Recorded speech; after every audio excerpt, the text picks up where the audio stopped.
Can you believe Singapore sent 10 tiny cockroach robots with cameras to crawl through Myanmar's Quake rubble, hunting for survivors after a 7.7 magnitude disaster? This world-first tech is wild, check it out now.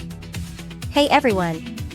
On March 30th, 2025, Singapore stunned the world by deploying 10 cockroach robots to Myanmar for the SCDF's Lionheart mission after a 7.7 Quake hit on March 28.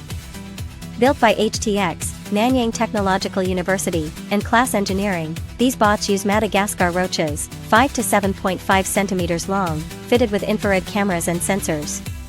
Tiny but mighty, they slip into tight spaces humans can't reach to spot survivors.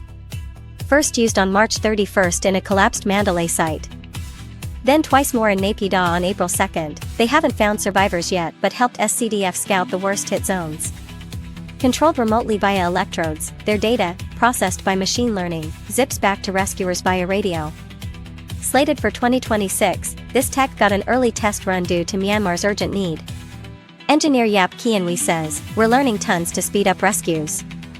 Ong Ka-hing adds, "Real-world chaos beats lab tests, but it's a goldmine for upgrades." The quake killed 3,354, injured 4,850, and left thousands homeless. These roach bots are a game-changer for disaster aid. What do you think? Drop a comment. Like, subscribe for more crazy tech updates.